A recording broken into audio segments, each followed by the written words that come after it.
And welcome to the Huddle. The Supercoach season is here. There's been a lot of preseason hype, but now that Team List Tuesday has happened, we can get stuck in and get our team sorted. But before we do jump in and have a look at the team for round one, I just want to give a shout out to those amazing websites with great resources like NRL Supercoach Talk, NRL Supercoach Stats. They've got articles, information that you can spend hours and hours doing your research. They really do an awesome job. So let's jump in and have a look at the team selected for round one. Coming in at hooker is Cameron Smith, and yes, he is a premium cost of over $500,000. However, last year he averaged 78 points per game, and this was 15 points per game above the next best hooker. He kicks goals, makes heaps of tackles, and is durable. Over the Origin period, the Storm's byes fall in rounds 12 and 18, so if Bellamy doesn't rest him, he'll only miss 3 games. Let's have a look at the front row. Our first selection is Andrew Fifita, and if he gets the minutes, he is built for Supercoach. He does come at a premium of close to $500,000 though. However, Fifita is full of tackle busts, offloads, and plenty of hit-ups over 8 metres. He averaged 72 points per game last year, and this came from only 55 minutes per game. That's an amazing PPM. He's going to score high. He only scored below 50 once last year against the Raiders. He does give away some silly penalties. However, during the trials this year, he looked fit. He looked ready to go. A downside is he plays Origin, and with one of the Sharks byes falling on round 13, he's missing a minimum of 4 games. He could then be a possible trade to the likes of James Graham or Jesse Bromwich through the Origin period. Our next front rower is Jared Wallace. After thinking he was going to get named at the lock position, he's been named as prop for round 1. He comes in at a close to the 250,000 mark, so it looks like there's quite a bit of upside there because last year he averaged 38 points from 37 minutes, so it's a decent PPM. Hopefully he gets around 50 to 55 minutes and can bang out a score of 50 plus. He does have a buy on round 12, however, so hopefully he makes some decent cash by then, and he might be a trade out to the likes of Manu Ma'u, who has a better buy schedule. In the second row, we have Bryce Cartwright. He's a gun. Last year, he averaged 74 points per game from around 77 minutes. There was a little bit of concern over all the Panthers signings, like James Tarmo. However, it looks like he should get his 80 in the back row. He's close to 500,000, so you're paying a premium. He does have some bad early buy rounds. He has a buy on 12 and 15. So it did look like, though, last year he was a part of the Blues development squad. So if he gets an Origin jersey, he may only miss 3 games over that period. Another issue is his defense. Sometimes he does miss a few tackles. However, his attacking stats, he loves the offload. He'll set up some tries and hopefully bag a few for himself. So Cardi is locked in. Next in the second row is Sammy Burgess. We've seen what he can do. His average last year was 75. He is a premium of close to $500,000 though, but he's got great buy schedule. He's going to play every major buy round, and he's English, so he's not going to play Origin. He's a lock. Our final second row starter is Sione Mata'utia, and there has been a bit of hype around him, but it does look like he has permanently moved and will start in the second row. He's priced at around $300,000, and this is because he only averaged 46 last year. However, at the back end of last year, when he played in the second row, he did average 60 points per game, so there looks like there's a lot of upside for Sione.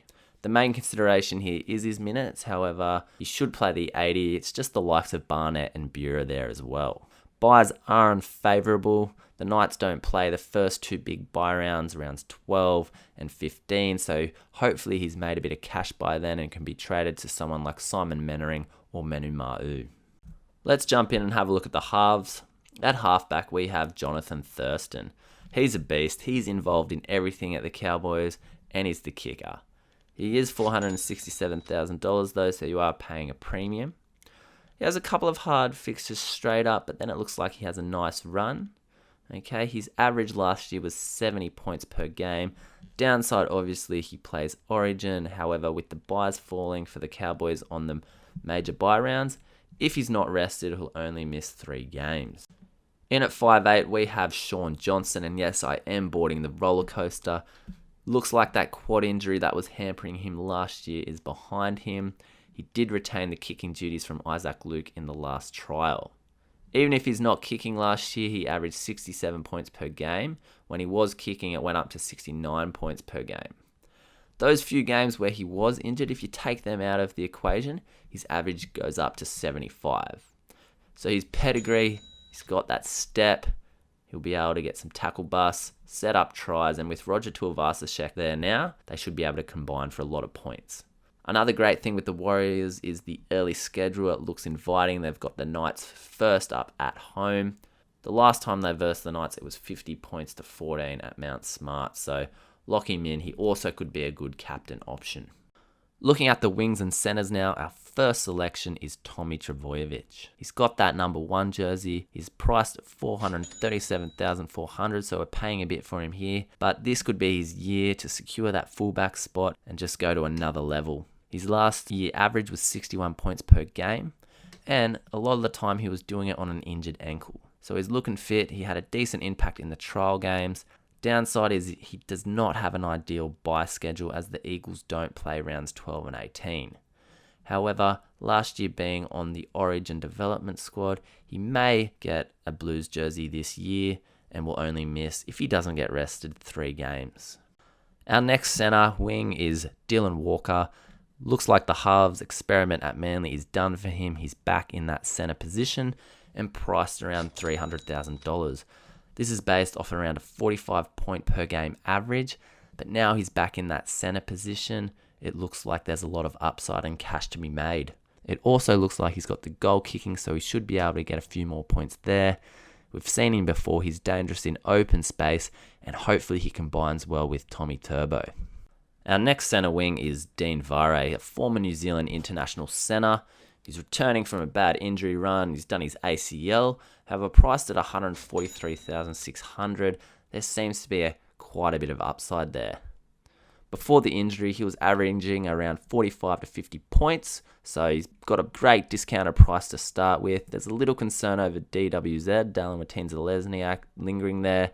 He's been named on the wing for round 1, and versing the Dragons, hopefully he can bag a try or 2. Our last centre wing player is Siosifa Talakai. He seems to have secured that centre spot at the Rabbits there. He's priced at around $160,000. He looked decent in the trials, and it looks like there's quite a bit of upside to be made, a bit of cash to be made there. In 2016, he averaged 30 points from 46 minutes, so if he's getting 80 minutes, hopefully he can get a few attacking stats and make some cash. Again, he's playing for South. He's got great bye coverage, playing on all major bye rounds. And who knows, he may make a bit of cash that we can upgrade him. But with the bye coverage, if he has his position secured, he'll be great through the Origin period. He has the Dragons this week at home, so hopefully he can bag a few attacking stats. Our fullback is Roger Tuivasa-Sheck. He averaged 54 last year from 7 games. That's why he's coming in around the $300,000 mark. He had that ACL injury. The year before in 2015, he averaged 77. He turned up 5 times. He got 90s 3 times. And with the early favourable fixtures and the Knights at home this week, he's in the squad. He should make a lot of cash. However, we won't be getting rid of him because he plays that round 12, that first major bye round. Let's have a look at the 4 bench players. From Melbourne Storm, we have Felice Kafusi. He's priced a bit awkwardly at $190,000. However, he seems to have locked in a starting spot there as Tohu Harris is injured and Proctor's gone to the Titans. In 2016, last year, he averaged 30 points from 29 minutes. So he can, if he gets around 50 minutes, hopefully he can get a PPM of 1. However, his work rate sometimes is a concern. He still is a bit of a risk though, as Craig Bellamy only played him for a short amount of time last year despite him starting. In the trial though, it did look like he had a few good hit-ups and nearly got close to going over for a try. Hopefully he gets some attacking stats and can make some cash. The next player on the bench is Elijah Taylor. He averaged 46 points from 63 minutes last year. However, his minutes were reduced by an injury in one of those rounds. With a point per minute of around 0.73, and if he gets his minutes this year, he should make some cash. He's just one of those mid-range gut feels of around 300,000. It just feel like he has a bit of upside because In the trials, he did look decent. He was making some tackles and a few hit-ups. He may also be filling in at hooker to give McCorrick a rest. However, when Ballin comes back, hopefully Elijah Taylor will just have 80 minutes in that back row and get some great scores. The next player on the bench is Kane Elgey. He's another one of those players returning from an injury. He didn't play at all last season, but in 2015 he played 16 games and got an average of 49 points. That's why he's priced at a nice discount now of around 220,000, so if he can get back up to that around 50-point average, he should make some nice cash. He's in the team this week because they're hosting the Roosters at home and hopefully he can get a decent score. The final bench spot goes to Jared Hayne. His potential is already known. His average in 2014 was 85, and being priced now at around 240,000 based on a 37-point average, the upside is enormous. However, hopefully he just gets back to that 2014 form and he becomes a genuine keeper. There is some talk that niggling knee injury may prevent him from playing round 1. However, save a trade, get him in now, he'll be back. Next, we have the non-playing reserves. Firstly, we've got Jaden Brayley, the Sharks hooker. There is another hooker named on the bench, but hopefully Brayley can bag 50 minutes and make some cash. Next, I've got Charlie Gubb for the Warriors. He has been named to start in the front row in place of Madalino. Now, I originally had Lasone in there, however, he's been named on the bench. Gubb's a bit cheaper as well, so a bit of a gut shot there. Hopefully he can make a bit of cash. Frank Winterstein, priced at around 170,000 for the Eagles, is being named to start, so hopefully as well he'll make some cash there. Luke Yates for the Knights, starting on the bench. He's going to be a bit of a slow burner, but 122,000, and the lack of cheapy forwards, I've put him in the team. Tautau Moga for the Brisbane Broncos has been named to start in the centre. He's beast, he's enormous. Hopefully he can get a few tackle busts and go over for a couple of tries. Brian Kelly for Manly Sea Eagles has also been named to start. At his price, you've got to get him in, as well as Nick Kotrick for the Canberra Raiders. They're both rookie prices. Lastly, we've got Dylan Fithian, the Python. There's a bit of scare of him being Jalen Feeney 2.0. However, in the trials, he looked pretty decent. The vice-captain this week will be Andrew Fafita. He's got the Broncos at home.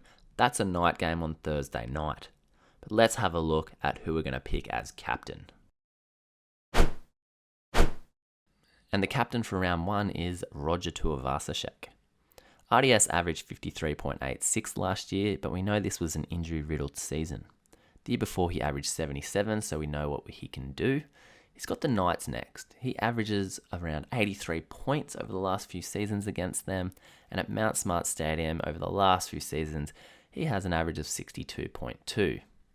I know he's coming off an ACL injury and it might take him some time to get his confidence, but he looked decent during the trial game. There is some risk in captaining a back. It is sometimes safer to go with a Cam Smith or an Andrew Fafita, a forward. However, the weather forecast is isolated showers clearing and becoming fine, so there's only a 17% chance of rain up to 1 mil. And last season, the Warriors won 40-18 and 50-14, so they piled the points on the Knights.